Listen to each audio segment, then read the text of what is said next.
Good evening, members, ladies and gentlemen in the public gallery. The fire regulations are displayed on the screen behind me.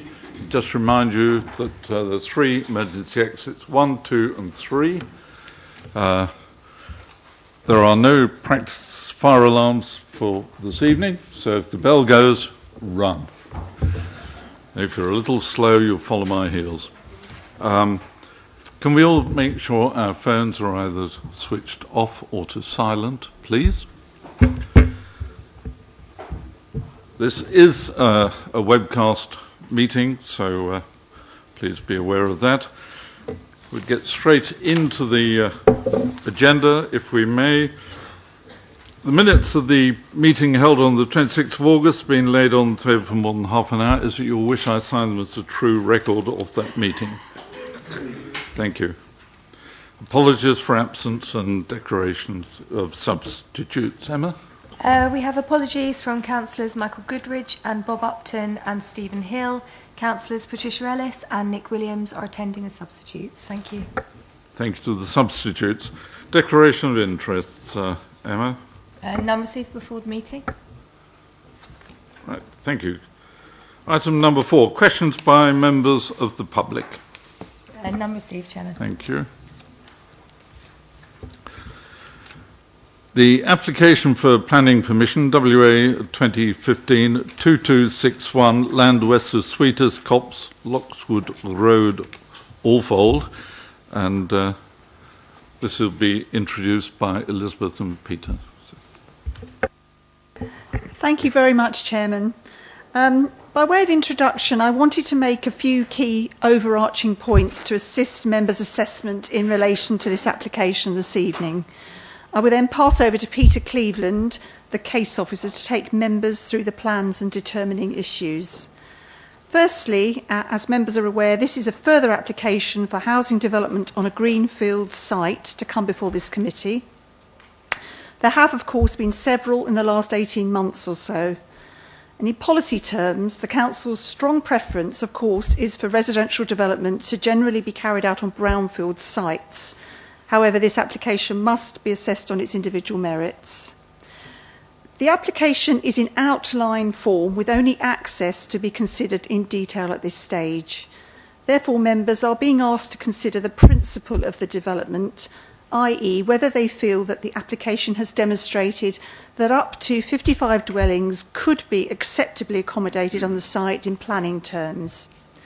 Other than access, all matters, including the detail of the drainage system, are reserved for future consideration, and it would not be appropriate or reasonable to refuse permission tonight for a matter of detail that will be submitted for approval at reserved matters stage if the outline permission is granted.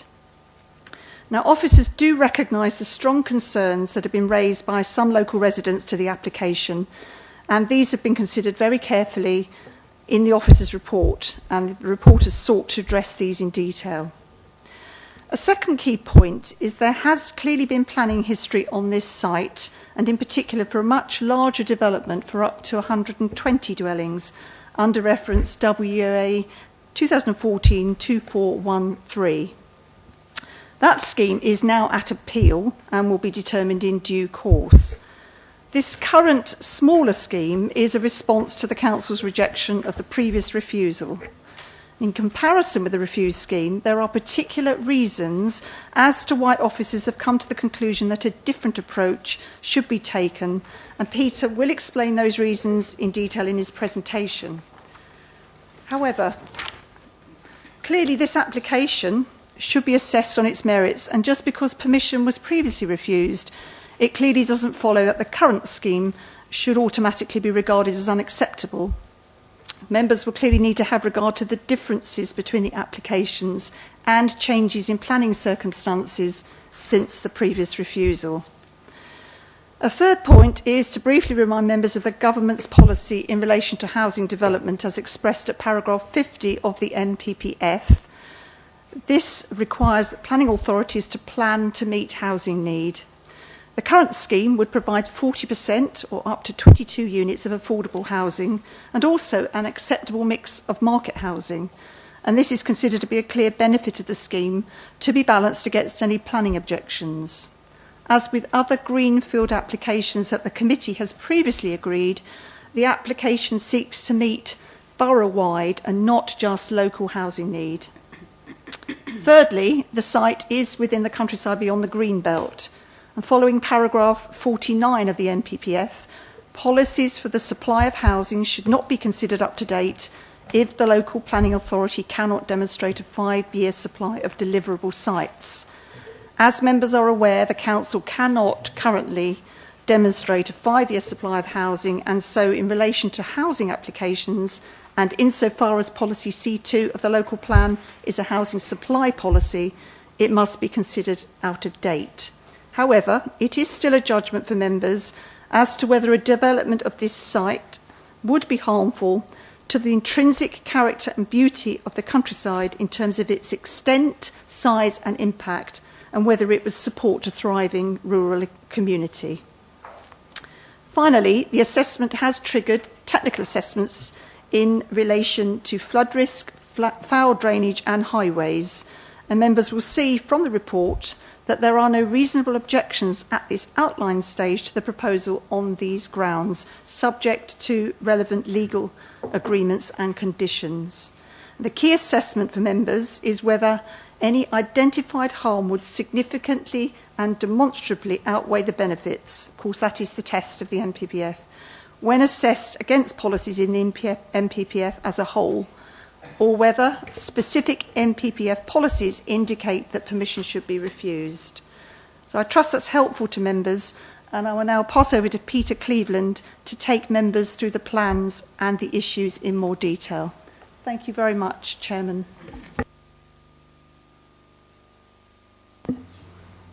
Thank you, Chairman.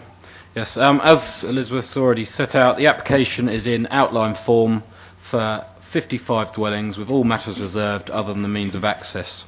I'll just run you through the plans and the site context first.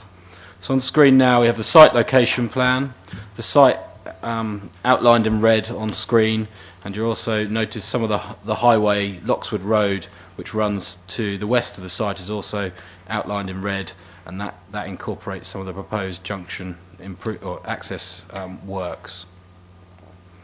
So the site sits to the south of Aldfold Crossways, and this plan shows the defined settlement boundary as it's set out in the 2002 local plan. So the southern extent of the settlement boundary sits down here, and the application site joins the southern boundary of the settlement. This plan sets out some of the local facilities in the area. So I'll move from north to south. At the top of the screen, these purple dots, highlight where we've got a village hall, a sports and recreation ground, and sports and social club. As we work down, the dotted lines down the main highway, which is Loxwood Road, that indicates the bus route. This is approximately an hourly service between Cranley and Guildford, or to Cranley and Guildford, sorry. And then the site sits to the south of the main settlement, as we said. This blue dot just to the south of the site is a private children's nursery school. And as we move further down along Loxwood Road is the settlement of the rural settlement of Aldfold itself, and you have two churches or places of worship there, and a convenience store. Also out onto to the east here, this is the A281 blocked in red, and we've got a petrol filling station and a nursery along that point. Sorry. So I've just got a couple of photos of the site. This is a view looking across the site towards the northern boundary. You can see obviously the site is open, arable land with the properties in the background, and these are the properties in Chiltern Close, and some of the properties, this is the nearest property here, which is a property named Mercedes, which fronts onto Loxwood Road further along. This is from the same point, but looking towards the southern boundary. Again, this is taken from the existing field access into the site, looking across the site, and again you can see the extent of the southern boundary. This is a view across part of the front of the site, showing the tree and hedgerow to the boundary. And this is representative of this time of year, as you'd expect. We'll see what would change in summer months. This is the last photo for you. This shows the point of access. You see the silver car here. That's the existing field gate access. The proposed new access would come in approximately there, and that shows again the existing screens. And some of these trees would come out, but I shall go into that in a little more detail in a moment. This is the indicative layout that's been provided. Members visited the site earlier in the week, and we stood on site at approximately this point here, so the eastern extent. As you see, the built form is in sort of perimeter type blocks, indicatively, with public open space and landscaping to the eastern elevation where it adjoins this sort of open countryside which extends beyond to the east. On site, obviously proposed the 55 dwellings, means of access to the south-west corner onto Loxwood Road. There's also a pedestrian and cycle route to the north-west corner, which is indicated with a purple dotted line on screen. You'll see that they show ponds on site, and these are attenuation ponds as part of the drainage scheme. There's a formal play facility for children, and beyond that is the indicative location for a foul treatment plant to deal with the foul waste from the properties. This is the detailed access plan. As I say, it's a T-junction, new access provided through the existing hedgerow. You can see it very faintly, but I'm sure there's a dotted line there, and that indicates a tree to be removed. So to allow access, a tree does have to be removed there. Part of the access is to provide appropriate visibility displays for the speed of the road. This is based on a survey the applicants have carried out, and sort of the average speed of about 44 miles per hour, or a lot along that section, although it is restricted to 40. But the appropriate visibility display has been provided to demonstrate the current usage. The point of access is located as far south as possible on the site to allow the appropriate visibility displays, and it also allows for the provision of the north and south of the access for these speed reduction measures, which will include rumble strips and change in colour to the surface to appear of a narrowing to reduce speeds as they approach this junction, and again that's provided to the south as well. It also provides footpath connection to the existing footpath which runs along Loxwood Road. This plan, as we move further up the Loxwood Road, this is a junction with the A281, and there are improvements proposed at this junction. And I'll just sort of talk you through, again, I'll work down the site. From the top of your screen, there's new speed limit signs provided. The existing slow markers on the highway will be highlighted in a different colour to identify the change. They're also proposing to cover or resurface the highway with a better gripped surface, and it again indicates a change in circumstance on that part of the highway. On the west side, there's currently a sort of open lay-by, but they're proposing a build-out on this right on the corner as the junction where you come from Loxwood Road and join the A281 to slow cars down so they're forced to stop and look rather than joining the slip road and carrying straight onto the A281. There's increased signage on the junction and retention of existing signage, and also right to the south here, a bit further along the A281, we're looking for, or they're proposing a new sign, a reduced speed sign and corner sign, as you can see in the bottom left hand of the corner of the plan. Sorry. So that's the overall sort of proposals in plan form. So I'll work through the determining issues now. Elizabeth has already covered the principle, but I should just reiterate just on the basis of that. So we'll start with the principle of development. Site is located outside of the developed area boundary. Therefore, in accordance with Local Plan Policy C2, development is considered unacceptable. However, as members are aware, Policy C2 is out of date as it relates to supply of housing, and in accordance with paragraph 49 of the MPPF, and the Council is not able to demonstrate an adequate supply of housing, nor is there an agreed strategy to deliver housing in the future at this stage. As such, the countryside cannot be protected for its own sake. The MPPF presumption in favour of sustainable development therefore applies, and the balancing assessment must be carried out and permission only be refused if resulting harms significantly and demonstrably outweigh the benefits. So the next matter is prematurity. The MPPF and the National Planning Practice Guidance sets out key prematurity tests and confirms that refusal of an application on grounds of prematurity could not be justified unless development is so substantial or in combination with other development would be so significant to undermine the plan-making process, or where where the plan is at an advanced stage. The proposal is considered to be small in scale and would not have any cumulative impact with any approved nearby schemes so as to undermine decisions regarding the local plan. In addition, there is no draft local plan or neighbourhood plan published against which the scheme can be assessed. As such, it is officers' view that the MPPF and MPPG tests suggest that refusal on prematurity would not be justified. Just talk through the planning history. Again, Elizabeth has gone through that, but I'll draw you through the comparisons.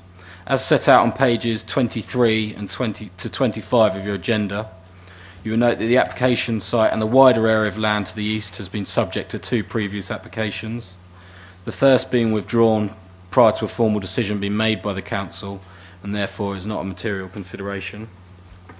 The second, however, relates to a refused scheme for 120 dwellings, the reference being WA 2014-2413, and that proposed the 120 dwellings plus a shop and cafe. This was refused for the 7 reasons which are listed within your agenda in full. Having regard to the refused scheme, a comparison between the proposed scheme and the refused scheme is included at page 25 of the agenda. I'll draw out the key changes are that there are less than half the number of dwellings to that previously proposed, significantly reduced site area, an appropriate mix of housing is now put forward, the percentage of affordable remains at 40%, but we have agreed a specific mix of housing to meet the Council's identified need, and we also have a detailed agricultural impact appraisal being provided.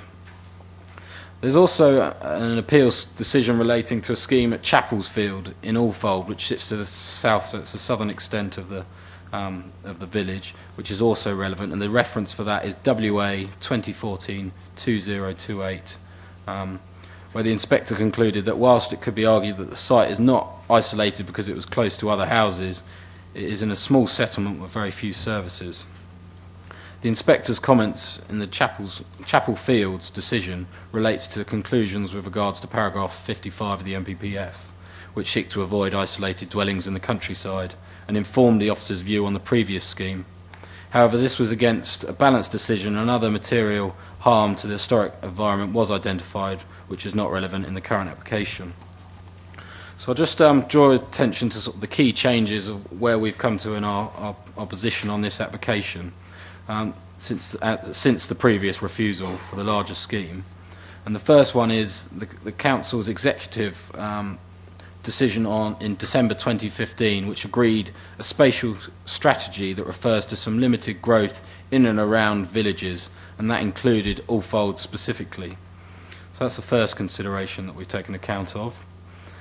Also an appeal decision relating to a site for 43 homes at Gardeners Hill, Farnham, also referred to as Baker Oats, and confirmation that given our current position, our position on the housing supply, that any harm must significantly and demonstrably outweigh the benefits of the scheme, and that reiterates that position for members.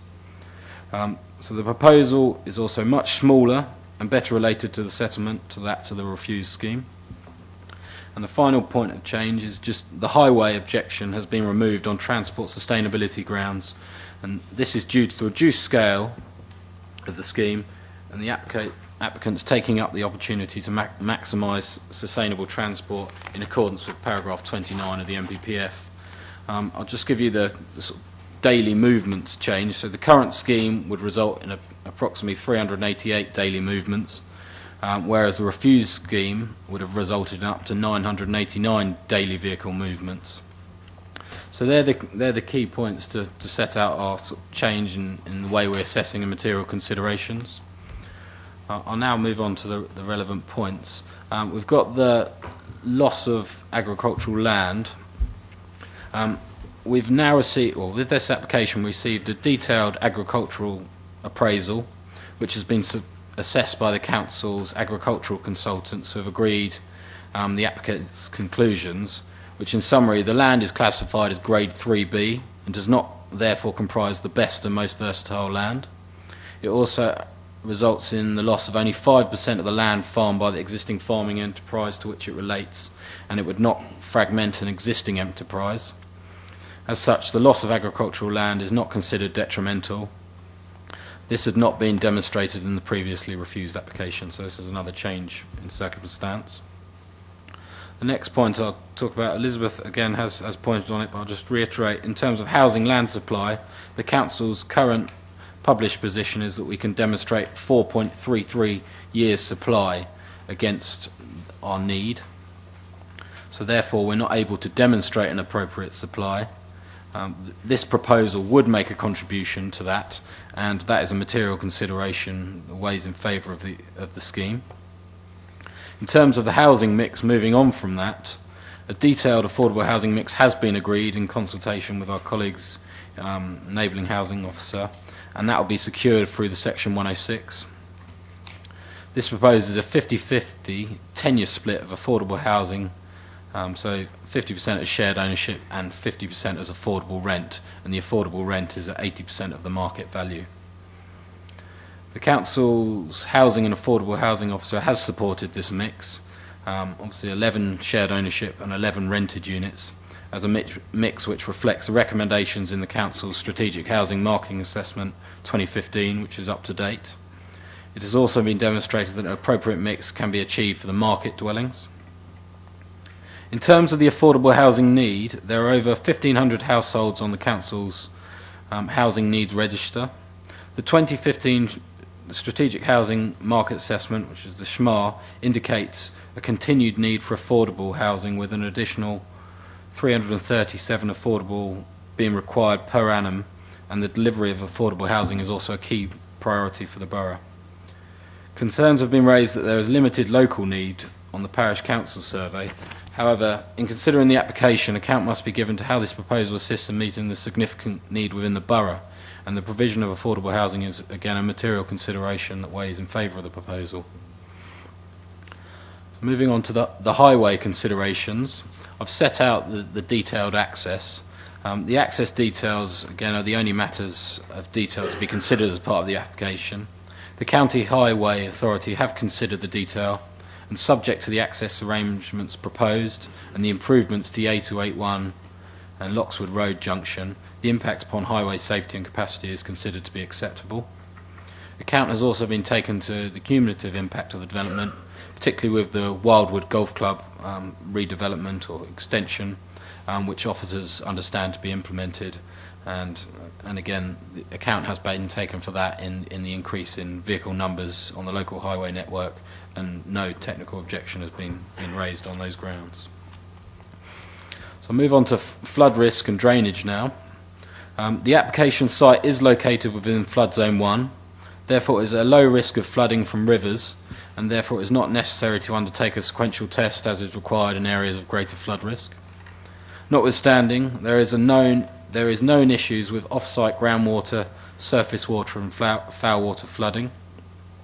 Foul water flooding has resulted due to insufficient capacity and inundation of the foul sewers from stormwater. As such, the applicant has demonstrated a drainage strategy to demonstrate that the proposed scheme can be adequately drained without increased risk to flooding off-site. The measures proposed comprise the provision of an on-site sewage treatment plant to deal with foul waste, and clean water being discharged from the plant will be attenuated on-site and discharged into existing ditches around the site.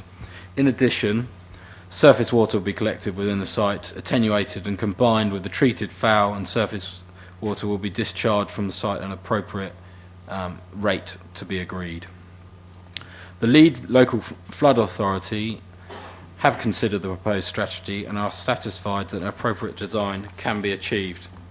They have therefore not raised any objection to the scheme on the basis of the drainage strategy, and conditions 9 and 11 on page 61 of your agenda, which are very detailed worded conditions, secure the provision of the detailed drainage design, assessment of off-site impact, and calculations prior to any development commencing. In addition, Thames Water and the Environment Agency have not raised any objection to the scheme. You'll note that there's a report update which the Chairman has referred to. The report update, amongst other things, I'll talk to it in more after this, but it provides further context to the current works being carried out with relevant partners by the Thames Water to addressing existing issues. But officers must advise that the proposed scheme cannot be expected to address existing issues, but a scheme must not exacerbate existing flooding issues. Officers are confident that on the basis of the information provided and comments from the lead local flood authority that the overall scheme is likely to result in an improvement to the current drainage and flooding issues locally. So the next point is sort of noise and air quality. I've combined them. I mean, the scheme is residential use, and once constructed, it is unlikely to result in any unacceptable noise levels, nor have a detrimental impact upon air quality. The construction works, however, can give rise to impacts on noise and air quality. However, these would be temporary and will be minimised through the use of a construction management plan, which again is secured by condition 16 in your agenda. In terms of archaeology, the site's outside of an area of high archaeological potential, and the county archaeologist has confirmed that remains of national importance are unlikely to be present based on the assessment provided. And the county archaeologist has therefore confirmed that a written scheme of investigation can adequately control the impact on potential remains, and this is recommended to be secured by condition 12 in your agenda. The ecological impact, Surrey Wildlife Trust have confirmed that no harm would result in terms of the ecological qualities of the site, subject to recommendations in the ecological appraisal submitted, and this is secured by condition 13 on page 63 of the agenda. You note there is some ancient woodland off-site to the east, and that would be unaffected, and it wouldn't be impacted on by the development and being separate from that. In terms of the infrastructure impact and the infrastructure impact, it is considered to be acceptable subject to the highway improvements that set out and financial contributions towards early years and provision, early years education provision in the locality and capacity improvements at the Cranley Primary School.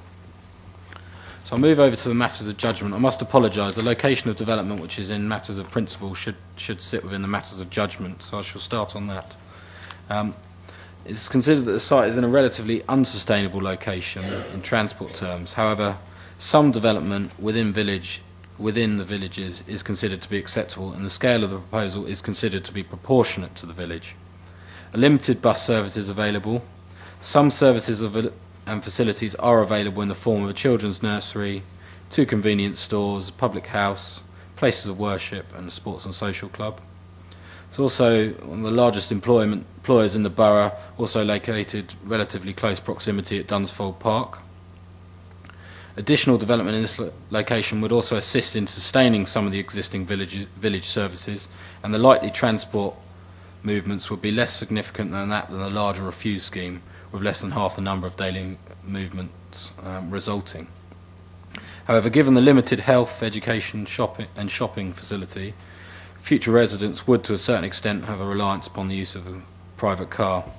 However, officers do accept that the site is in a relatively unsustainable location, but this is not considered to result in any significant or demonstrable harm, as the tests are within the MPPF. So the other matters of judgment come down to the visual, and some of it is reserved, but also we've got to take account of, firstly, the impact on the countryside beyond the greenbelt in which the site would be located. It's currently open farmland, the site, and the construction of housing will result in an element of harm to an open field. The indicative layout suggests built form would not extend beyond existing built form in Chiltern Close to the north. Introduction of additional screening and siting of open space to the east to reduce visual harm to the wider countryside could be secured at the reserve matters stage and is shown indicatively on the submitted plan. The site is not subject to any specific landscape designation, such as area of outstanding natural beauty or area of great landscape value. Officers consider that the scheme respects the linear form of the development in all fold crossways. And we also consider that the indicative scheme demonstrates the number of dwellings proposed could be adequately accommodated on site without harm to future residential amenity or the existing amenity of adjoining properties, and appropriate landscaping, parking provision could also be accommodated within the site. Another point of judgment is the impact on trees. Proposed access does result in the removal of a maple tree, which I referred to. However, whilst this is regrettable and it does contribute to the soft landscape frontage to the site, its loss alone is not significant and subject to protection of all other existing trees on site, which can be secured at the reserve matters stage. The impact on trees is considered to be acceptable. We would also seek, as a reserve matter, but a landscaping to enhance the existing boundary treatments and reinforce them, so that would be a positive impact. In terms of the overall conclusion that we've come to, officers have taken account of all material matters, and in balance it's considered the adverse impacts of granting permission would not significantly or demonstrably outweigh the benefits when assessed against the MPPF taken as a whole. So subject to the heads of terms listed on pages 3 and 4 of your agenda, which are to be secured by way of a Section 106 legal agreement, the application is recommended for approval. On screen now we have an updated recommendation A that reads that permission be granted subject to conditions 1 to 6 within the agenda, informatives 1 to 14 and informatives 1 to 14 plus additional conditions 17 to 22 listed within the committee update sheet, and completion of a Section 106 legal agreement to secure the provision of the 40% affordable housing, the setting up of a management company for the on-site sustainable drainage system, on-site foul water package treatment plant and public open space, the infrastructure improvements to the highway network, and education provision, and that is to be provided within 2 months of the date of the permission. Otherwise, the recommendation B within your agenda would be referred to, that the application be refused, and the lack of a mechanism to secure the infrastructure improvements. So as I referred to, I'll just run through the update, the points in the update sheet before I hand back to the Chairman. You'll note there's an update to report on page 25 to reflect the correct date of the environmental impact assessment, and that's the updated guidance, but that doesn't have any bearing on our position with our assessment there. There's additional information provided with regards to the comparison of densities of the areas. So the application site has a site area of 2.78 hectares and overall density of 19.7, but if you exclude the public open space, it would be approximately 30 dwellings per hectare. So Chiltern Close development, slightly smaller development, but the dwelling per hectare calculation is 32 dwellings per hectare, and the further Clappers Meadow, which is 47 dwellings, is approximately 20 dwellings per hectare. But again, the MPPF is clear that whilst that number is reflective, we need to take account of the detailed layout, which again is a reserve matter. I referred to it briefly. We also had a further comment from Thames Water, and that just sets out the measures that they're taking to try and improve off-site flooding issues, but it doesn't specifically have a direct bearing on their formal response on the application, but just provides members with an overview of some of the works that are going on there. We've also had further confirmation from the County Highway Authority, and they just set out their position that whilst they've moved from a recommender or objection to the previous scheme to a no objection subject to the improvements set out, and that's ultimately because they believe it will be a minimal increase in car movements, and the applicants have taken up the opportunity to maximise sustainable transport. We've got an additional supporting statement from the applicants. On the second paragraph, there's a correction point here. It should read, in combination, the service water and treated foul water runoff would average, it says 0.19, but that should actually refer to 12.2 litres per second, which is close to the existing field or the proposed field runoff rate. The calculation was slightly wrong, so it may have confused some members reading the paragraph above. But ultimately, the lead local flood authority are happy with this position, and it doesn't change their approach to the recommended conditions on the application. We have had also had a further additional representation from a member of public, and that is set out below, and we think all the matters are addressed fully in the report. And from there on is the additional conditions. These are highway conditions, conditions 17 to 20. We also have condition 21, which requires the provision of a strategy to demonstrate what the highest available headline speed of broadband provision for future occupants will be. And we also have condition 22, which further adds to a drainage condition, which requires full details of the foul drainage scheme to be submitted. Whilst that's sort of covered within your initial recommendation, this is avoidance of doubt and clearly refers specifically to the foul water drainage to ensure that we're comfortable with that. So subject to the recommendation on your screen, recommended for approval. Thank you, Chairman. Thank you very much, Peter. We now move to public speaking. First of all, I call on the Parish Council, Adrian Eric. You have 4 minutes from when you start talking. I think it's been explained to you. Thank you. Thank you, Mr. Chairman. Alfold Parish Council has objected to this application, and we believe the officer's report is flawed. Is that on? Yeah.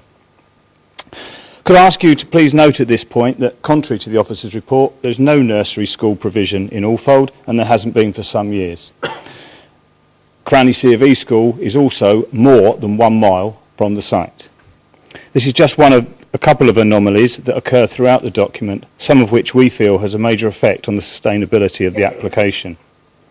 In his report, the officer is claiming that the goalposts have changed since the refusal of a previous application at this site for 120 houses. The first reason he gives is the approval by Waverley's executive of the emerging spatial strategy, which state that there should be some limited growth in and around the villages such as Alfold.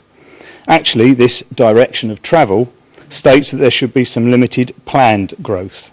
This application, which comes without any consultation with the village, does not represent planned growth.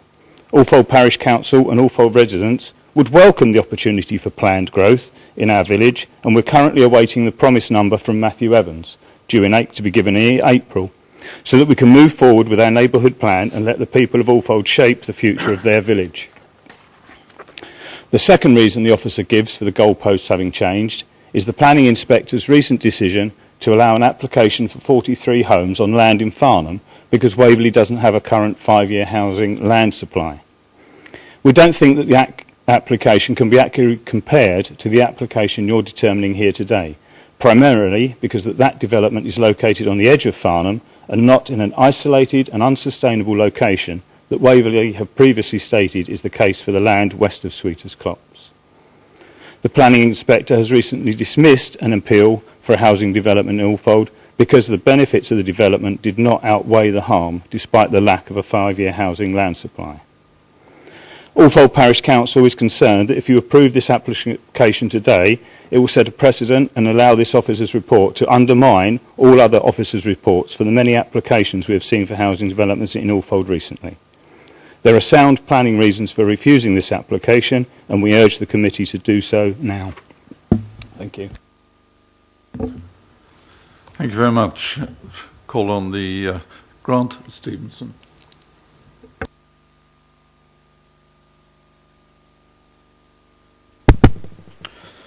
Thank you, Chairman, and good evening, members. My name is Grant Stevenson. I'm a Chartered Town Planner and Senior Planning Manager at Catesby Estates.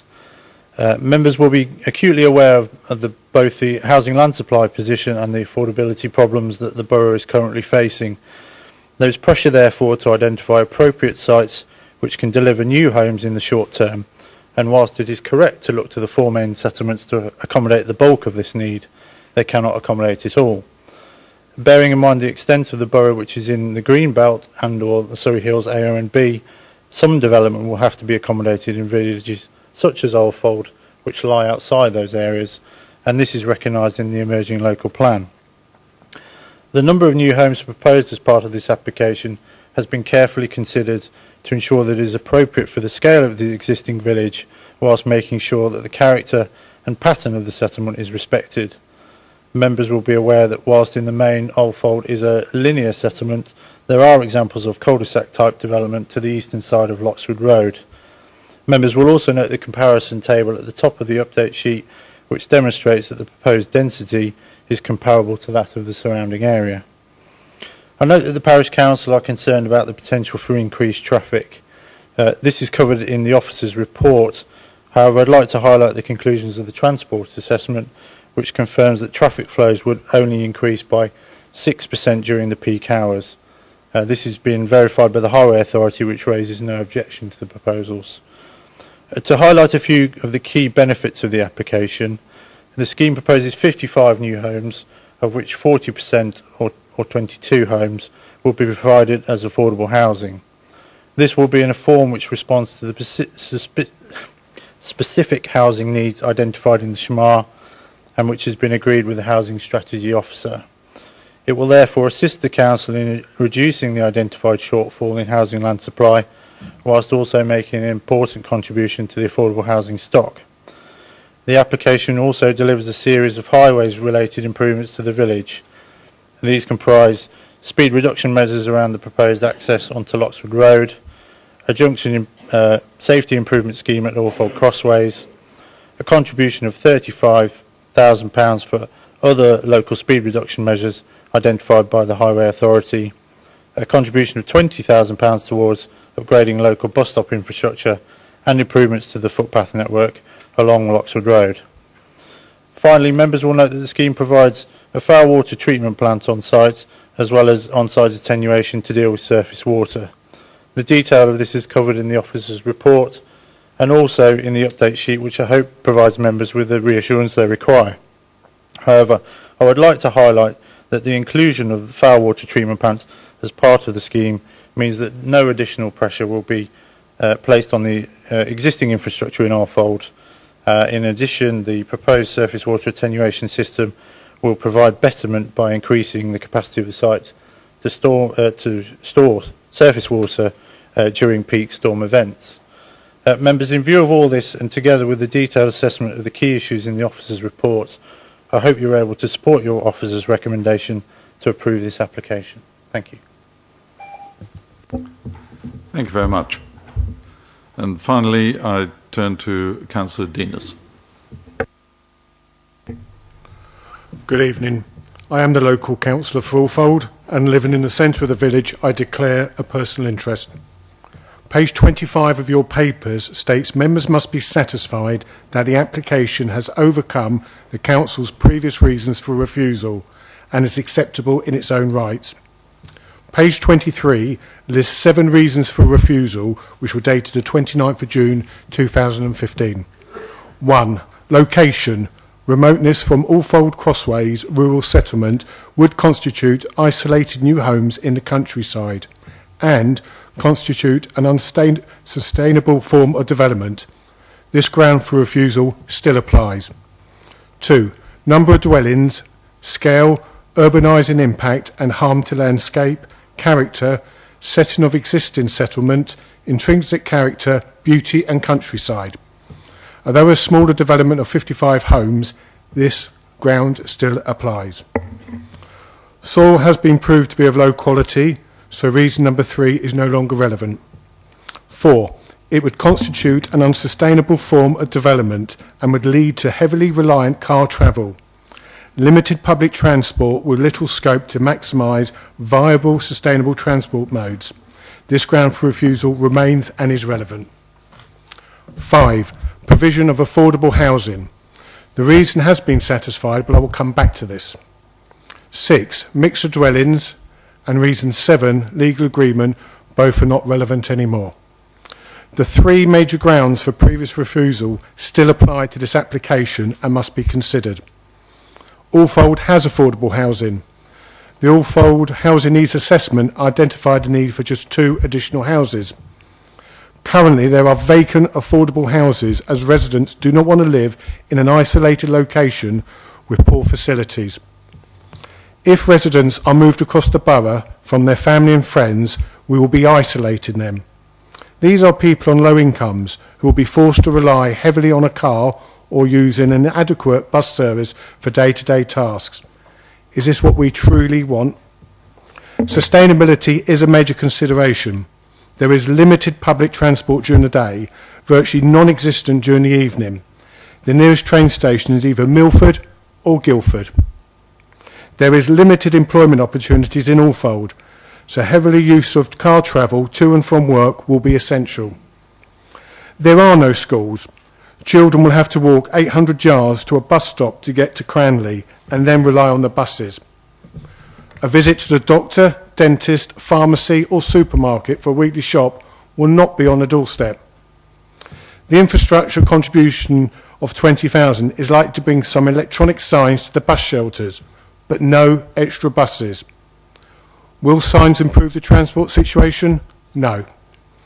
In summary, the refusal reasons previously 1, 2 and 4 have not changed and are still relevant.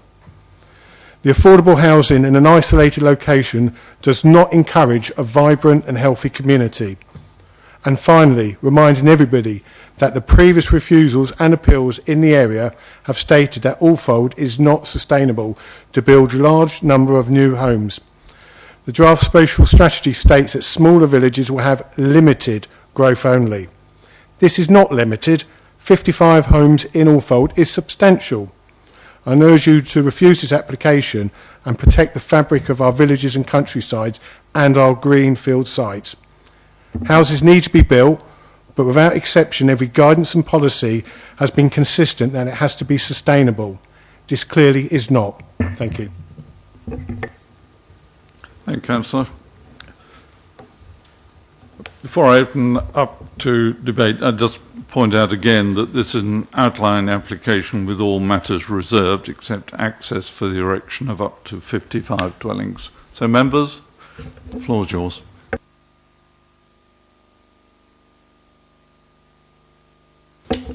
Councillor Forestry. Thank you, Chairman. I am utterly gobsmacked that this application is before us. Dare I say that whilst the presentation was given, it didn't even sound convincing. I'm the former ward member for Alfold, and I remember when this application came 2 or 3 years ago for 100 plus dwellings, and I sat there all that time ago and warned what would happen in the future if we didn't have protection for our greenfields. What seems to be happening is that it's like Groundhog Day, isn't it? It's a similar application but different day. Reserved matters, access. There's so many of them, it's incredible. I'm not going to go on about this because I think it's a sad day for Waverley when we put a recommendation that approves a scheme of this nature. I think what the parish council have stated and what the ward member has stated is exactly as it is. It's no different. I think the compelling argument for me here is that it is premature. We talked about there was no cumulative impact. Well, let's take into account just 8 miles down the road, you've got Broadbridge Heath, you've got Wildwood, you've got Cranley Brick and Tile, and that's without others that are also in the pipeline as we speak. And when we talk about there's no impact on the noise and air quality, put them all together, once the building starts, once the work starts in and around the areas, you cannot say there will not be noise or air pollution. The other convincing factor for me is the inspector's report and comments on the chapel field. It's yards away from this site, yet 2 applications on that site were refused. And again, we've got to look to page 23. What's the difference between the planning history now and the planning history then? Councillor Deaners, I think, has touched on that, and it's a very, very relevant point. I think in terms of the density as well, the density, although well put, I think it is too high. Alfold is a village that's very spaced out. There's a lot of areas, a lot of space around individual properties. That's going to go absolutely against what Alfold is all about, with the exception of Chiltern Close. Thames Water, I'm really concerned about some of the remarks they've made. I think it's almost non-conclusive. Housing need and judgment, I'm sorry, but in my judgment, this is an application that I couldn't support. I can't support it at all. I think there's not a convincing argument before me for me to be able to support the officer's recommendation. Thank you, Chairman. Thank you, Councillor.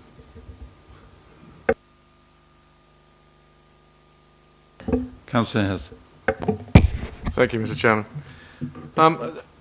I have an uncomfortable feeling that I am expected to rubber stamp this application simply because of a failure of process that has allowed our local plan to lapse, and the fact that we can't resolve this argument about the 5-year housing supply. We're clearly not making best use, as it seems to me, of the land that we have got available. And what I mean is the fact that we're being asked to approve applications that will build on greenfield sites when we have brownfield sites that remain available. And again, we're having to have this debate purely because it seems we don't have the protection of a current local plan.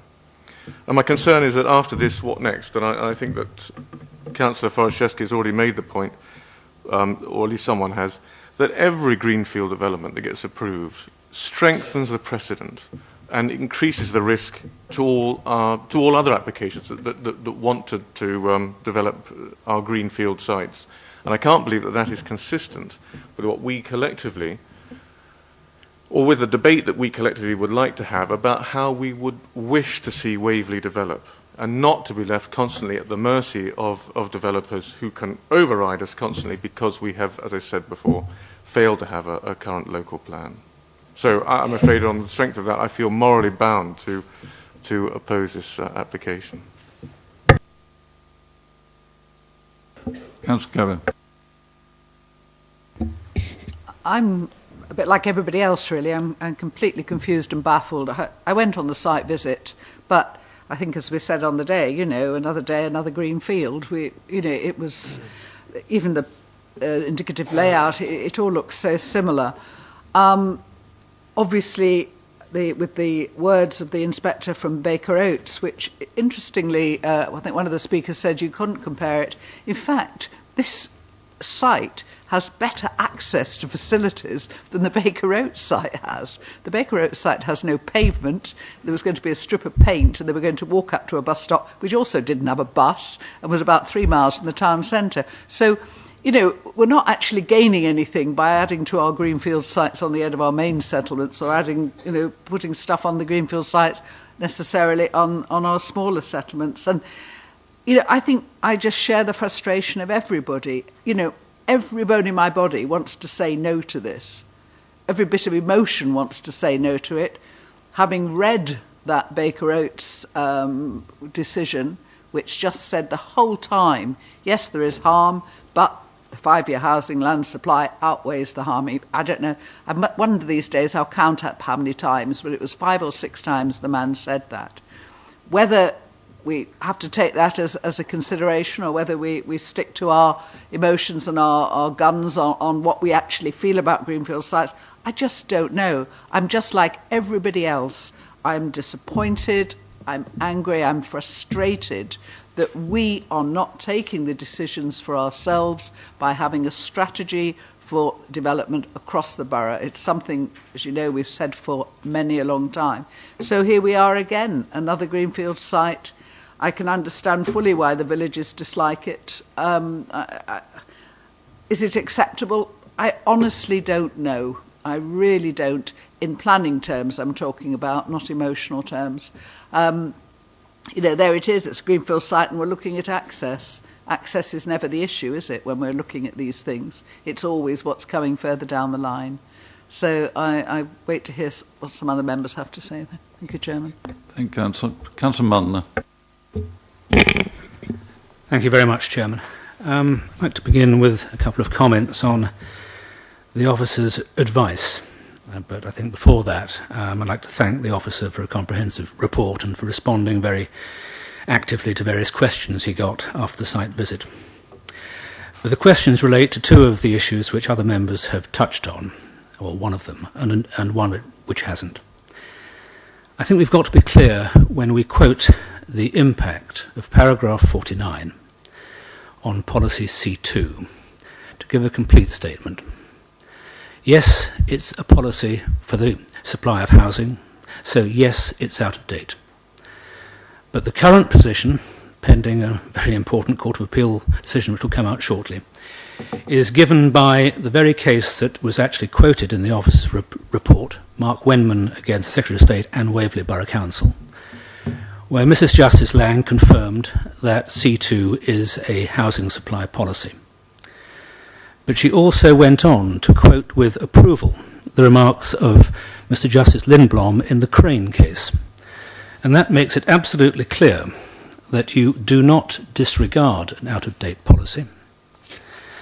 And it does not specify how much weight you should give. It is a matter for the decision maker. And I quote, paragraph 14 of the NPPF does not say that where relevant policies in the development plan are out of date, the plan must be ignored. It does not prevent a decision maker from giving as much weight as he judges to be right to a proposal's conflict with a strategy in the plan, or in the case of a neighbourhood plan, the vision. What he goes on to say is that you can take on you can look at other aspects. You've got to look at why you have that shortfall, how big the shortfall is. In our case, we have 86% of the 5-year supply, and you can look at the prospects of filling it. So, although I agree that policy C2 can't be given full weight, I think it's certainly a factor in the balance. But perhaps the more important point is the officer's assumption that the presumption in favour of sustainable development means that the balance we have to apply is the strict one, or the weighted one, where the harm has to significantly and demonstrably outweigh the benefits before we can justify refusal. Again, it's been made clear in both Crane and Wenman that only applies to a development that we judge to be sustainable. If we do not think it is sustainable, then that presumption does not apply. And the ordinary planning balance, where you simply see whether you think the harms outweigh the benefit without any extra margin required, is the correct one to use. I don't take an emotional view about this. I think that we cannot criticise developers for bringing forward applications. There's no doubt that we need housing. There's no doubt that we are going to have to build several thousand houses in the borough over the next 15 or so years. But I do agree with those who say we should not use that as an excuse to fail to consider whether development is appropriate. So if I turn to what Councillor Dinas did, which was a useful way of using the previous application as a series of issues to consider, I do find it very hard to see why reason 1 does not apply just as much to this application, or indeed any other application on the same site. It's the sustainability of the location which is in issue. And the inspector's comment in the Chapel Field case is directly relevant and supportive. Now, we're not obliged, of course, to refuse a permission, but if we were minded to refuse this one, it would be very difficult, I think, for us to be criticised, given the existence of paragraph 55 of the NPPF, which specifically advises against building isolated new homes in the countryside. And as the inspector in Chapel Field confirmed, that applies to a site identical in characteristics to this one, namely just on the edge of the settlement, but not in it.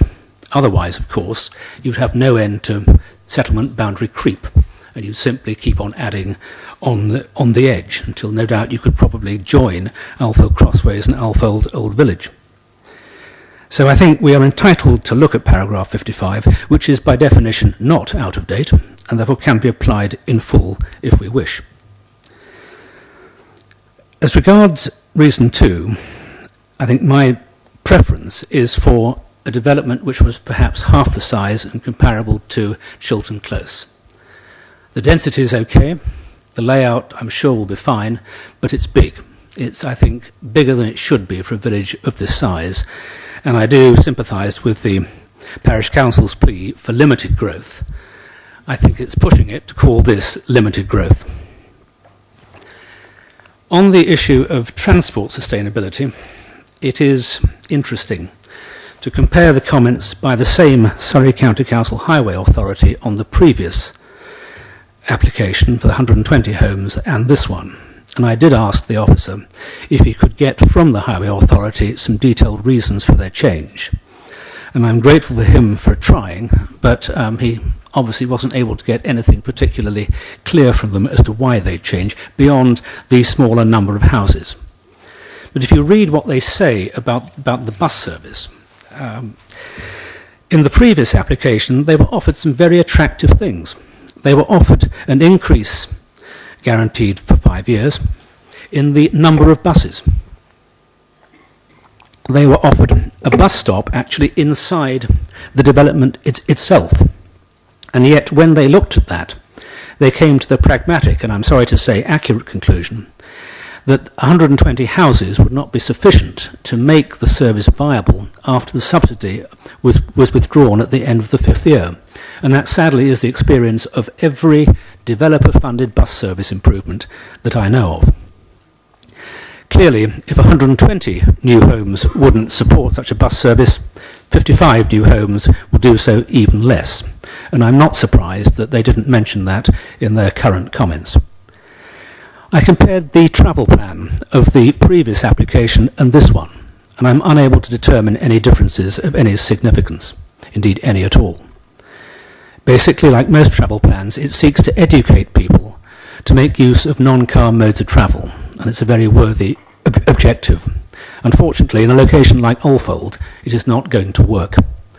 You can't get to employment by bus, you can't get to education by bus, and you can't go for major shopping by bus unless you happen to be able to do that in the middle of the day. So the car is going to be a crucial form of transport, and that of course offends our policy M1, where we seek to encourage non-car use. Now, developments do bring benefits, and I think we sometimes don't take those into account enough. And having initially been very worried about the flood risk, I can now understand why the attenuation pond process could actually improve things in this area. Equally, highway improvements are always welcome, though I think these are frankly fairly modest ones. So I'm left personally with not quite the same emotional response to this, although I do sympathise with the parish council. But I do think it is an unsustainable location, and so the presumption does not apply to it. And I do think it is too big. So at the moment, subject to what I hear from other people, I'm inclined to not support the officer's recommendation. Thank you, Chairman. Thank you, Councillor Milner. Turn to our lawyer, Erica. Thank you, Chairman. Just wanted to clarify a couple of points regarding the cases that you've mentioned, Councillor Muller, because it's important that members get it right tonight. The Crane case, that's distinguished between the Wenman case because there was a slight difference in that policy in that case had two aspects to it, and the inspector only looked at one aspect. So that's the reason why the judge actually said that you can't always disregard an out-of-date policy, because the inspector was meant to look at the second aspect, which he didn't. So that's the distinction there. And also, I just wanted to bring to members' attention, quite importantly, what the judge said in the Wenman case, that the judge reiterated that where you decide to have regard to a policy that falls within paragraph 49, which C2 has been determined to fall within paragraph 49, you will need to explain whether and to what extent you find the policy to be out of date, indicating what parts of the policy you have given weight to and why. And that has to be clear for the minutes of tonight's meeting. So when you're looking at your determination, you need to be careful in saying your reasons for refusal. Thank you. Thank you, Chairman. Okay. I'll briefly come back on that, given that it's just been commented on. Right, come back first and then I'll go to Councillor. Sorry, I'll be brief. The relevant part of the Wenman judgment, which came after Crane, so it was commenting on Crane. In an earlier case, the judge of its Cotswold District Council in 2013. Local Plan Policy 19 of their plan, is a policy relating to the supply of housing, amongst other developments. It restricts development, and so applying the framework, Local Plan Policy 19 should be disapplied. What Mrs. Lang went on to say then was, in Crane, Lindblom J. adopted a more nuanced approach, holding that the inspector had to decide, in the exercise of his planning judgment, what weight should be given to an out-of-date policy for the supply of housing when applying paragraph 14 NPPF. He acknowledged that the weight to be given to such policies is likely to be, and I quote, greatly reduced depending on the circumstances.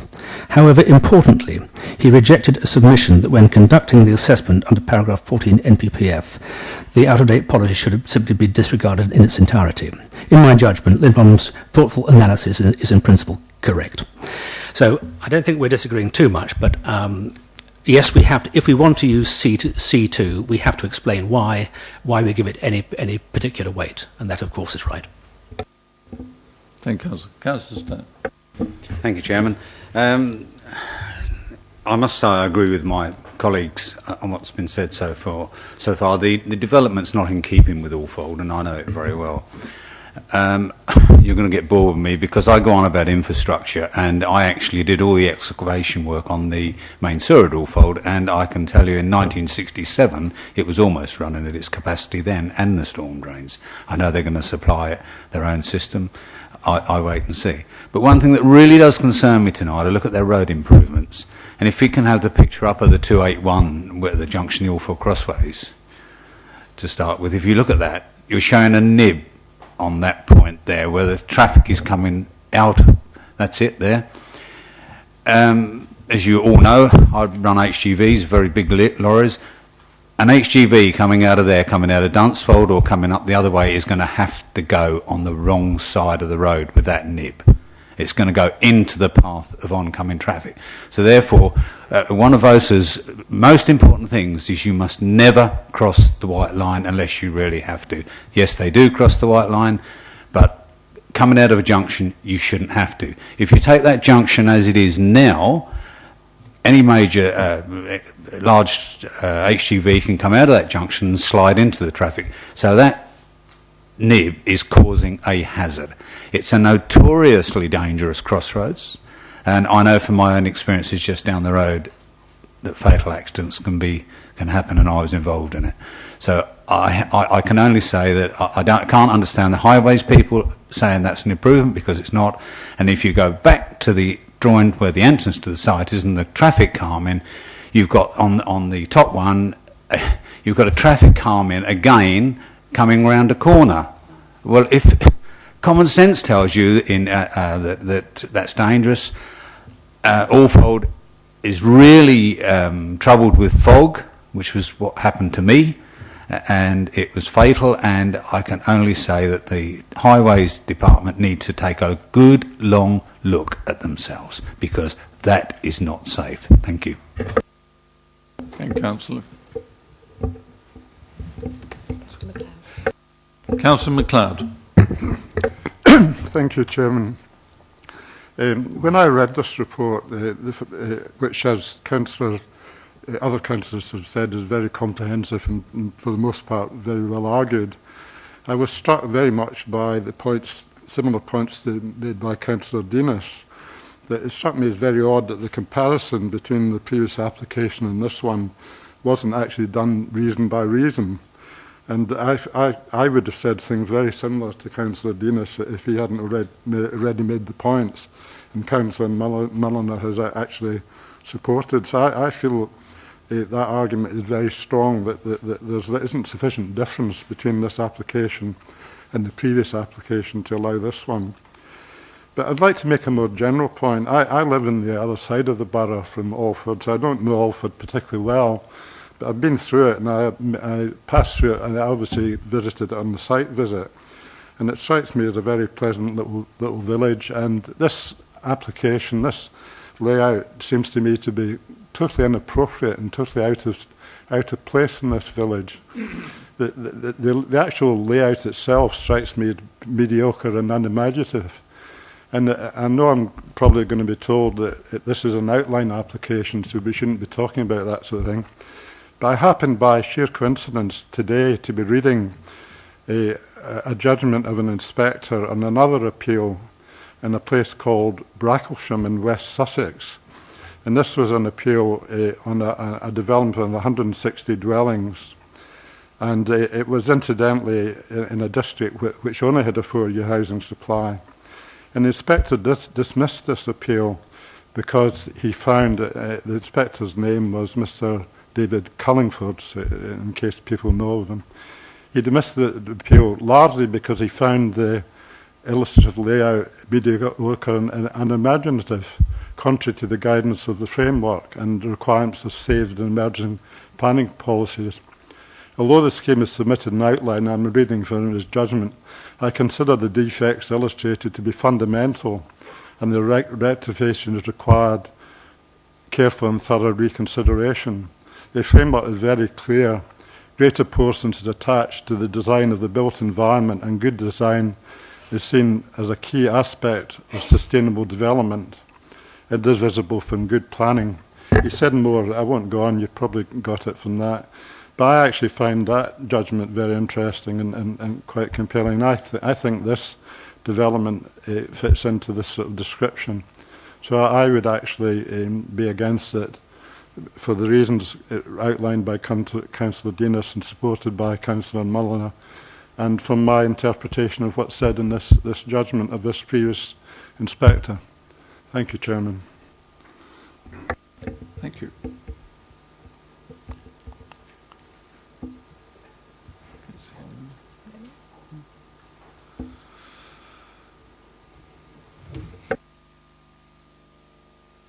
Officers, do you wish to make a comment? Peter? Thank you, Chairman. I've noted a number of points, so I won't go through all the points that we've set out as our officer's position. Just wanted to pick up on 2 points. Just on the highway concern, firstly, understand the points that Councillor Stennett have put forward and understand that, but just want to reiterate, we take our advice on this matter from a technical point of view from the County Highway Authority. They've assessed the scheme on the basis of the information submitted and their understanding of the local highway network, and there isn't an objection from that point of view. And in terms of the specific access plan on screen, that deals with the proposed access, and that provides appropriate visibility displays that are safe for the use of the highway. And also the improvements at Loxwood Road are again are supported by the County Highway Authority. And just to add, just to give some cover, that both junction improvements, both the access and the improvements, the A281, have been modelled with the larger sort of, service type vehicles, and it works within that capacity. But I do accept your point that you raised, but we have to be drawn by the guidance provided by the County Highway Officer. And I'll just reiterate the position. On the planning balance, we are in a position, again, where we don't have a local plan or the neighbourhood plan in place to rely upon and push away these types of schemes on greenfield where they're not subject to a local plan policy. So we are in that position at this stage, and that's the way we must consider the application, the balancing exercise, and officers have taken that view in that case. And just the last point I'll make, the scale in comparison to the village, understand that the existing village is approximately 350 dwellings, 55 proposed, so just under 20% increase in the number of dwellings on site. So just wanted to add those key points for you. Thank you, Peter. Councillor Stennett, you want to come back? Can you put the point I was making on the traffic calming, the top one, the problem is not the sight vision, that's fine. And I'm not against housing, we need housing for our young people, but it has to be safe. And the problem with that one there is behind the traffic calming. You will get vehicles queuing on that corner, and you only want 2 big lorries and a few cars, and they'll be going round that corner. Someone will come down that road and they will run into the back of it. and it's exactly the same on the 281. You mustn't go into the path of oncoming traffic. Sorry if it offends you, but that's it. Thank you. Thank you, Councillor. Councillor Frost. Thank you very much indeed, Chairman. It's really, I wanted to clarify something I thought I heard Peter say. Were you saying that this was an on-balance recommendation? You talked about the balance. Are you suggesting that the decision here is an on-balance decision?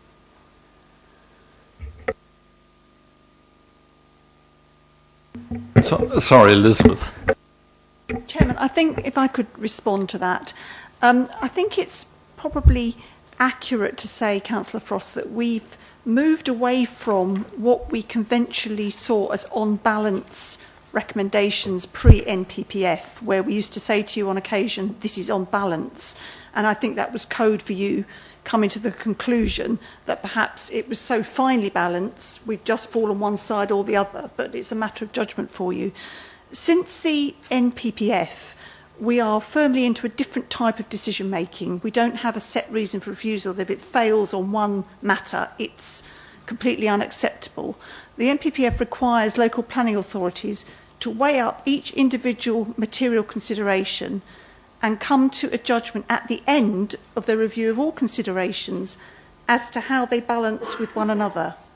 So every decision from that viewpoint is now a balancing exercise, and that's why our reports are structured differently these days to reflect that. So I just wanted to clarify that, because I have to say our conclusion isn't marginal. I think we feel that the benefits of the proposal very much do outweigh the harm, and that is our recommendation.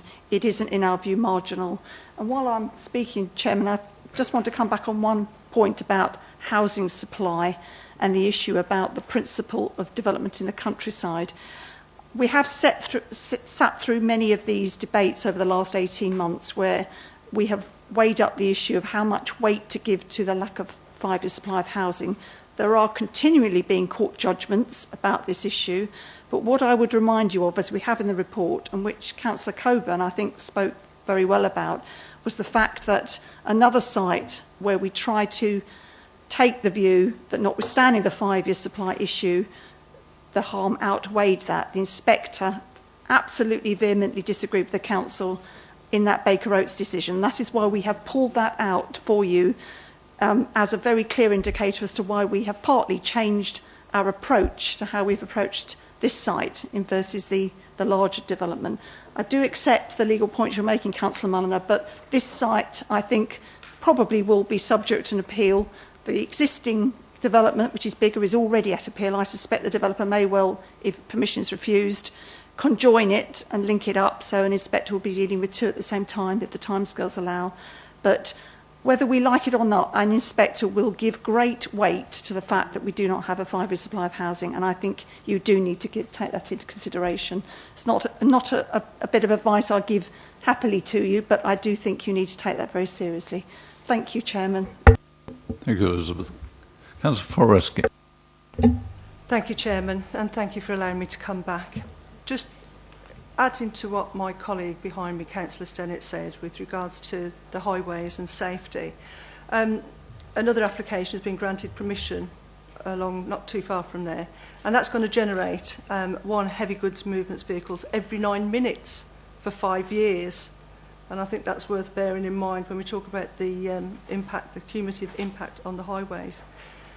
With regard to the 5-year housing supply, yes, it's crucially essential, but in many terms there is no way, even if we had a 5-year housing supply today, we cannot stop and we cannot police until we get a local plan in place, any applications coming forward. If I then go on to policy C2, we know it's out of date, but we have to have some reference to it. But also the NPPF overrides policy C2, and in the NPPF it clearly states that we should be building on our brownfields before our greenfields. And it seems ironic that we have the largest brownfield site in the borough, which is just a few short minutes away from this particular site. So I'm sorry, but in principle, this development would not be acceptable in my opinion. Thank you, Chairman. Thank you, Councillor. Councillor Mulliner. Thank you for allowing me to speak again, Chairman. I just wanted to check that the officers agree or not. Do we agree that if we judge this not to be a sustainable development, then the presumption in paragraph 14 does not apply?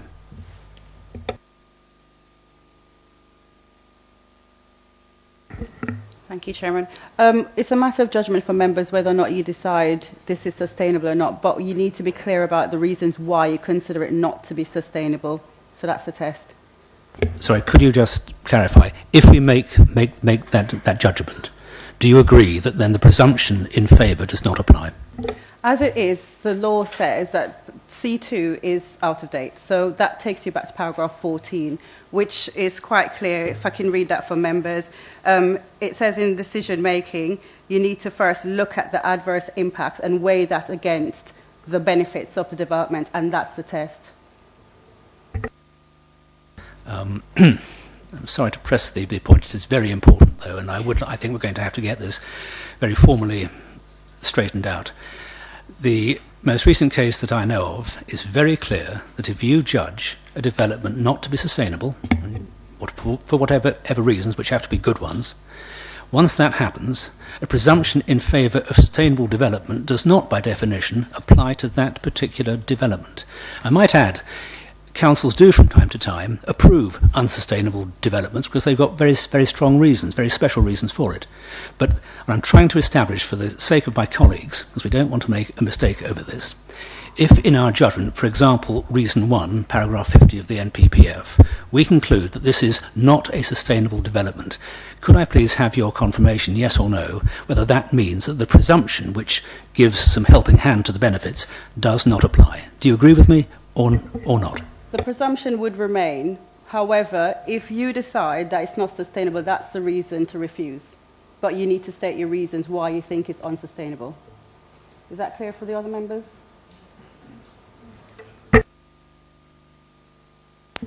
Matthew. Chairman, if I may, I think we're in danger of going down a legalistic road to determining planning applications, which is not the right approach. The right approach is to balance up different elements, different dimensions of sustainable development, and those dimensions are economic, social and environmental. And your job as a planning authority is to balance up all those things and decide overall whether it's an acceptable scheme. But I think, as paragraph 14 has been mentioned, I think it's really important to recognise the direction the NPPF wants you to take. And it makes it very clear in making judgments on planning applications where the development plan is silent or relevant policies are out of date. And I think we're all agreed that the relevant policies are out of date. But what it clearly says is that you should grant planning permission unless any adverse impacts of doing so would significantly and demonstrably outweigh the benefits. So the job for you tonight, members, is bearing in mind there is an unmet need in Waverley for housing, which has social and economic disbenefits to Waverley. Whether you think that prerogative in terms of delivering housing is outweighed, but not just outweighed, but is significantly and demonstrably outweighed by the disbenefits of the scheme. And I think that's the reason why we've come to you with, I think, a very positive recommendation, recognising that greenfield development is never ideal, but it's the reality of what the NPPF directs you. So I think, yes, we can get involved in the law, but your job is not to be lawyers. Your job is to be members of the planning committee and to make judgments on the balance of considerations. Thank you, Matthew. Councillor Stenick, you want to come back again? Thank you for allowing me to come back. I'm amazed that we can even consider this as sustainable. 800 yards to the nearest bus stop. No buses anyway. No shops. What does the word sustainable mean? Because that doesn't add up to being sustainable in my book. I'm very sorry, officers. I just can't agree and I can't see it. It's out of character. It's out of keeping with what we're being told. Thank you. Sorry, I wish to raise a point of order. A point of order? Yes. Councillor Well, I'm very sorry to have to do this, as I appreciate how hard officers work, but I am disturbed by what Matthew's just told us. I've got in front of me, I don't make my remarks without proper preparation. And the Wenman case, which we regard as authority for the C2 position, says this, and I'm afraid if we may want to defer this until we can get clear legal guidance on this. No, we're not lawyers, but we have to make sure we follow the NPPF. And this is what Mrs. Justice Lang said. Paragraph 14 NPPF states, at the heart of the national policy planning framework is a presumption in favour of sustainable development, which should be seen as a golden thread running through both plan making and decision making. He then skips to the next bit. In my view, it is clear that the presumption in paragraph 14 of the NPPF can only apply in favour of development which is sustainable, as defined in paragraphs 6 and 7 and explained in the policies in paragraphs 18 to 219. It is really important we get this straight. And I am very concerned if this committee is going to be misled, no matter how innocently. There are basically two planning balances we might have to apply. The old-fashioned one, which Elizabeth referred to, was where you basically weighed the benefits and the harms, and if you felt the harms outweighed the benefits, you could refuse. It could be, as Councillor Frost said, an unbalanced judgment. What the presumption does is to tilt the scales in favour of approval, and that is why the words are that you can only refuse a sustainable proposal if the harm significantly and demonstrably outweighs the benefits. It's not a question of the benefits having to outweigh the harm by some margin. It's the harms which have to outweigh the benefits. And my point, which I think is an important one, is that if we judge, perhaps using paragraph 50, and our general feeling about the remoteness of Alfeld, this is not a sustainable development, then I believe we should be applying the ordinary balance and not the one which Mr. Evans quoted, which applies when a sustainable development is in question. And my belief is that it is a matter for us as planning committee members to decide whether or not we think a development is sustainable. Now, which way we go is not the point, but I am very concerned if we've been given advice that no matter what we think about that question, we still have to apply the presumption special weight which gives approval a certain advantage. This is the point. And if we can't get this clear, then I think we should defer this till we can, which would not please anybody, I imagine. But this is a key point in this matter, and it can't be left in an uncertain state. Matthew Evans. Chairman, I think it's really important to recognise that the definition of sustainable development is just not about location, and that's the sense of where I think some members are going. Sustainable development is a number of dimensions. It's as I explained before, it's the economic role, the need for planning to build a strong, responsive and competitive economy. It's the social role, which is supporting strong, vibrant and healthy communities by providing the supply of housing required to meet needs. And it's also the environmental role. So in deciding whether a scheme is sustainable development, what you don't do is pick out the bit which you don't like. You actually look at all those three roles and you make that balanced judgment. But I will go back to the point I made before, and Councillor Mulliner has recognised that it's very clear in making decisions you should grant planning permission when the policies are out of date, unless the adverse impacts of doing so would significantly and demonstrably outweigh the benefits. And this goes back to the driver, where the government want you to be, which is about significantly increasing the supply of housing. And I think the challenge is for members is that you really only have two options at the moment in terms of delivering housing. When there is insufficient land on brownfield sites and within the settlements, and that is on the edge of the larger settlements. And the direction of travel, which has been agreed by the executive, certainly indicates that that is an important location for new housing. But it also recognises, and I think the MPPF recognises this as well, is that the villages do have to make a contribution. Yes, there are disadvantages with housing in Alfeld, and I think members have identified that very clearly. But again, it's important to recognise that new housing has a benefit. It will create additional people which might help support local services. So it isn't just about thinking about the disbenefits of housing. There are specific benefits of having new housing in a village, which does, as I say, has the potential to provide and support existing services. So those are the balances for members, and I appreciate the challenges you have. But as I say, this is not a non-balanced recommendation which you have before you tonight. It is a very clear recommendation that in accordance to the MPF, it's a scheme which we think you should support. But clearly, ultimately, the decision is for you. Thank you. Councillor James. Thank you, Chairman. It's very rare that I actually, in all the years I've been a councillor, gone against officers' recommendations. But actually this evening, I think is probably one of the first times I might do it. It's because even in the agenda papers, when I read them through last week, I just circled the word unsustainable is written everywhere. And I find it, just as a human being, really difficult to understand why, you know, several months ago, something was unsustainable and it now isn't. The fact whether there were 120 houses, 1,000 houses, the location is exactly the same. It's still unsustainable, as it says in the agenda papers. So that I find really difficult to comprehend. Also, with affordable housing, there is a need, but the Arthole site will not meet the needs for people in Farnham, Godalming, even Chiddingfold without public transport, because otherwise they're going to have cars. If they're a married couple or two people, they'll need two cars. That probably isn't it. Somebody's going to be left at home, isolated, away. You cannot just say that because there's a need for affordable housing in Farnham, we'll shift it onto Arthole. Or not shifted, that's not the right word.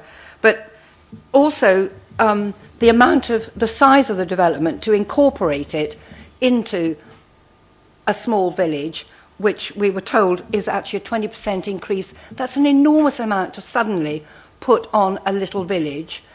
And as was just said by the officers, it might actually allow existing services to be better. Well, I don't come from Arthole, but what I've heard, there are no existing services to actually, keep going. There isn't a village school, there isn't anything there's not a doctor's surgery. So in order for this to actually enhance what's there, I just don't believe it, and I think it will be a big burden. And my last one is, I just think there's I think it's number 22 in the yellow pages.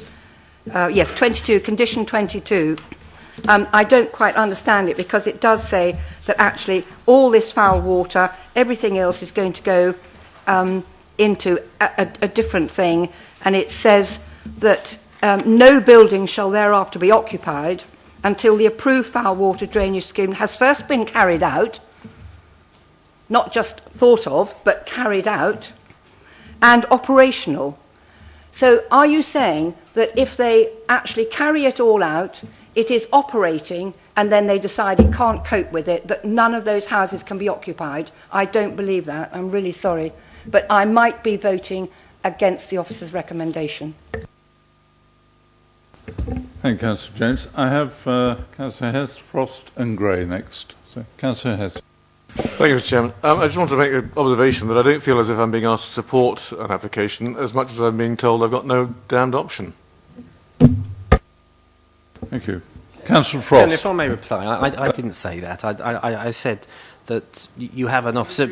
Well, that's absolutely not what we're doing. And what we've given you tonight is a recommendation, but you are the decision makers. I think there are disadvantages with the scheme, and you may decide the balance of considerations will take you down a refusal, and clearly we'll support you with that in making sure there are reasons of refusal which are robust on appeal. But I'm absolutely not telling you to approve the application. That was not the suggestion at all. What we are trying to do is highlight what the MPPF says and some of the priorities which the government expect of the planning system. But it is your decision. Thank you, Matthew Evans. We've got a self-inflicted wound, which is by not having this local plan and demonstrable 5-year housing supply, and therefore we seem to be in an arm lock. Councillor Frost.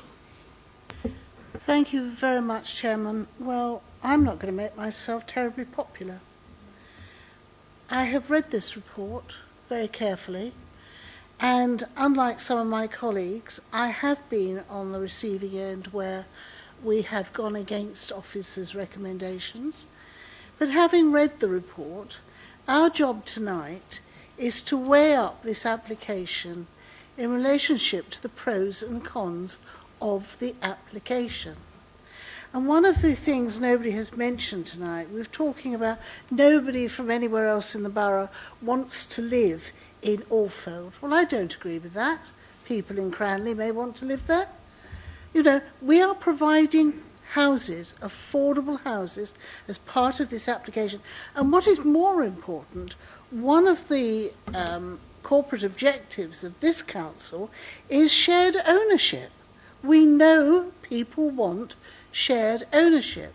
And we know that people who come here to work have difficulty in finding anywhere that they can afford. And I think this particular scheme does that. Not only have we got affordable houses there for our teachers in Cranley, etc., but we've got shared ownership for the people who work on Dunsfold Park. So for me, I have sat here very carefully, and before I arrived tonight, and weighed up the pros and cons of this application. The reason I asked about whether it was on balance was because Peter mentioned the word balance. And sometimes you get an application where you think, well, I'm not quite sure, and you then say, right, on balance, I'll go against it because we know it's going to appeal. And somebody else can make the decision. Well, I'm sorry, I'm not like that. I've read this. I think we're being confused. I'm not interested at this stage in the local plan. I'm interested in the fact we haven't got one, but that's not for a debate at this council meeting. At this planning meeting, we have a good report in front of us, and we really have got to make a decision on this report. I believe it's going to provide much needed housing. My concern, if I've got one, is that next to if you look at that plan, next to the proposed estate, are the two words additional land. Now, those words worry me more than anything else, because if you look at the design of that estate, there is a little bit of road that comes just at the edge where you can get access to the additional land. So it's that sort of thing. But I have read the report. I thank officers for the report. And I have sat here reading the report, weighed up the pros and cons. So thank you, Chairman. Thank you, Councillor Frost. Councillor Gray. Thank you. I must say I have gone quite a journey listening to the conversations tonight, but it was something that Matthew said towards the end that really brought me to a conclusion, and that was the value to Alfold of this application. In my view, it's too big. It's not too big to have 50 houses added to Alfold over 5 or 10 years, but it's too big in one lump to throw 50 houses at a small location. I agree with Councillor Frost about the need for affordable homes, but I do have concerns that we're going to build 20 in one go here, and will it actually serve realistically a need when already there are issues with filling some of the affordable homes in Alfold. Nothing wrong with expanding Alfold, but I think this one is too big, too fast, and doesn't in total meet the requirements that I've been hearing balanced up tonight in my own mind. Thank you, Councillor. Officers? Councillor Adams.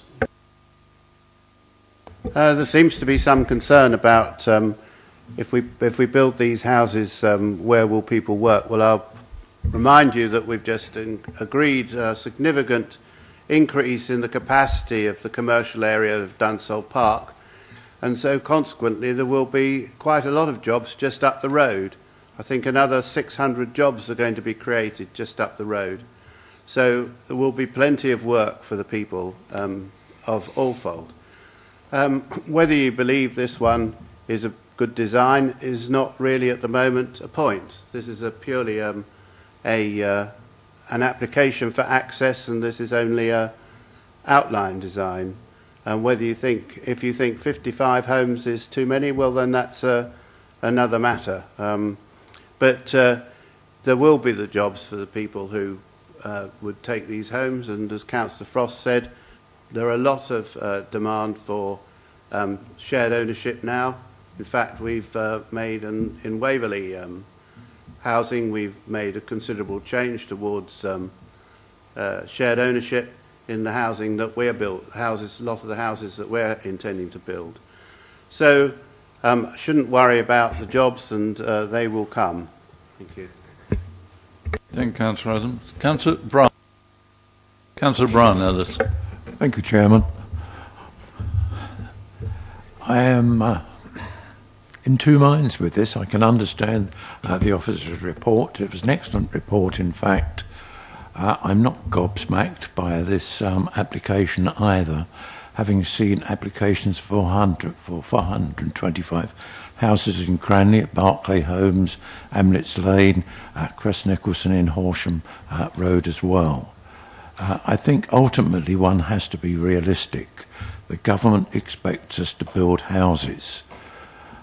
Whilst I could, I suppose, oppose this, support what appears to be a move to refuse this application, I find it very, very difficult, bearing in mind, of course, that of those large applications, the other side of A281 in Cranley, 2 of them were actually approved, both 125 houses. Another one, Berkeley Homes, 425 houses, is at appeal, and we await the result of that appeal. If I'm bluntly honest, I think I can see what the result of that will be. I really don't know where I sit here. I can understand what the officers are recommending, and I can really see sound reasons for supporting it. I can understand the reasons for the residents in Alford resisting this application as well. But I suppose I look back in history in Cranley, back to the mid-60s, when 1,265 houses were plastered on the eastern edge of the village. I'm sure the outcry when that happened was very, very loud. It came with those 1,265 houses, a large primary school, a small supermarket, and a fish and chip shop, which is now, I think, a Chinese takeaway. But it is now an integral part of the village. It is a mile away from most of the facilities, the shops, the schools, other than that large primary school that was built in that estate. But it is there, and it is an accepted part of Cranley. We now have 12,000 upwards residents. We have over 5,600 homes. And we are still looking upon ourselves as a village as well. I wonder whether or not in time, 10, 15, 20 years' time, when perhaps this application has been approved and built, whether or not Alford may also just have accepted what at the moment a development that they currently oppose. As I say, I'm in two minds. I don't know whether to support the officer's recommendation, which I fully understand, or side with the local residents, and I go for refusal. Under those circumstances, I'm tempted, in fact, Chairman, to abstain from this particular debate. I still haven't made up my mind, but thank you. Thank you, Councillor Ellis. Elizabeth Sims. So, Chairman, Peter's just going to clarify a couple of things to help. Thank you. Thank you. So I wanted to come in slightly earlier, but just a point made by Councillor Frost. These I appreciate the plan is a bit blurred, but that actually says agricultural land, not additional land. So just to lay your point on that. Yeah, that's okay. It is blurred on there. So and the same point down here, and that is open agricultural land. The other point I wanted to make, just on the affordable housing point, The council's housing and enabling officer does support the provision of affordable housing in this location. They look at the borough need and the local need. We have a 50-50 split in terms of shared ownership and rented, and again that's a proportionate split and mix of tenure type that we as officers support, and again the type and size of units meet a specific need. Thank you, Chairman. Thank you, Peter. Hopefully we've got some new points. Councillor Wheatley. Thank you, Mr. Chairman. I've listened intently to actually all the emotion that's been going on this evening. I fully understand residents of Alfold wanting to protect their area. But when I look around the borough, if people had felt that way 15, 20 years ago, I reckon most of us wouldn't have a home. And I think there comes a time when, as has also been said, that one has to be a little realistic. Poor old Godalming is nearly full. We've got another 100-odd, plus 50, plus 13 houses coming up tomorrow at our town planning. Most of the settlements are getting that way. We need homes. And we don't want to go up. We've all said we don't want multi-stories. So there comes a time when we have to spread a little bit. And I'm ever so sorry, but I can't see an inspector actually letting us get away with saying no to this, much as my heart would love to be with it. Thank you, Councillor Wheatley. Councillor Forrester, did you want to come back? Yeah, I'll be very brief. Thank you, Chairman. It's not Cranley, but the one thing that Cranley does have in common with Alfold is that it hasn't had significant building in a period of a long time. So is it any wonder that people are horrified and shocked when they have not got a sustainable growth over a period of time? It's been dumped on us over a long period of time. This objectively assessed need that we talk about, it's sort of meeting the need for Waverley as a whole, not specific to Alfold. As the Alfold representative, I was the longest serving ward member in Alfold. I know it very, very well, and I think if you knew the village the way that I do and that Kevin Deaners do, you would see the madness in this particular application on this particular site. 600 jobs, yes, at up the road, but possibly 1,800 houses there as well. And many other sites in and around that area could take the 20% up to something like 500%. In Cranley, it's 25%. So I think we have to be realistic. We absolutely have to be realistic. But this village is the most unsustainable location that I know of. And as I say, I cannot support the officer's recommendation. And nothing what I've heard about Cranley has convinced me otherwise. Thank you, Chairman. Thank you very much. Before I move to Councillor Deaners, officers, do you wish to say anything further? Councillor Munner? A quick question. Reference has been made to unfilled affordable housing need in Alfold. Is this true? I mean, how many affordable homes are vacant and how long have they been vacant for?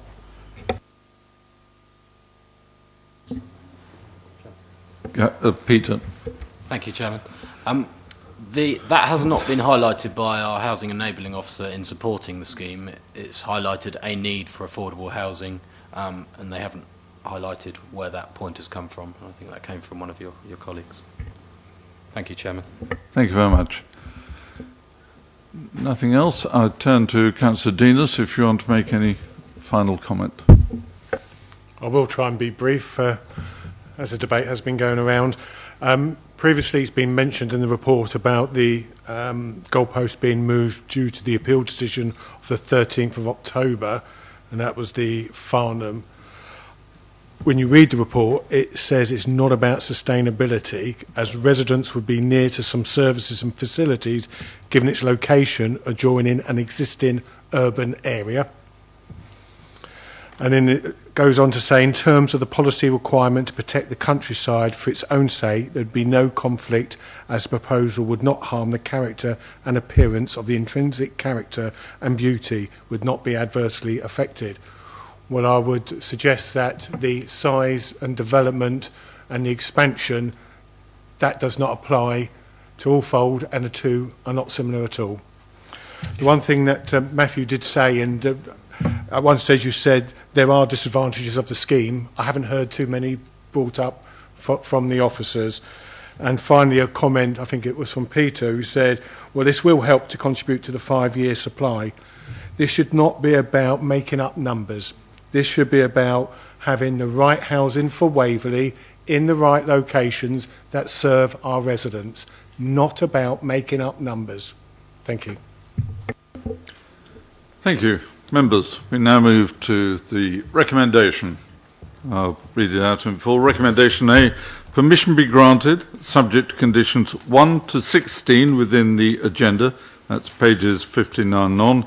Informatives 1 to 14, plus additional conditions 17 to 22 listed within the committee update sheet, and completion of a Section 106 legal agreement to secure the provision of affordable housing, management and maintenance of the SUDS, on-site foul water package treatment, plant and public open space, and infrastructure improvements to the highway network and education provision within 2 months of the date of this resolution to grant permission. Those in favour of the recommendation, please show. 1, 2, 3, 4, 5, 6, 7, 8, 9, 10. Those against? 1, 2, 3, 4, 5, 6, 7, 8, 9, 10. And those abstaining. Abstentions? 1. The Chairman has the casting vote, and I will vote with the officers. Thank you. There is a second condition, recommendation B, that in the event the requirements of recommendation A are not met, permission be refused for the following reasons. They are set out on the agenda paper 1, 2 and 3. Those in favour of that recommendation B, please show. 1, 2, 3, 4, 5, 6, 7, 8, 9, 10, 11, 12, 13, 14, 15, 16, 17, 18. Those against? Abstentions? Yep, that's the rest, yep. Thank you.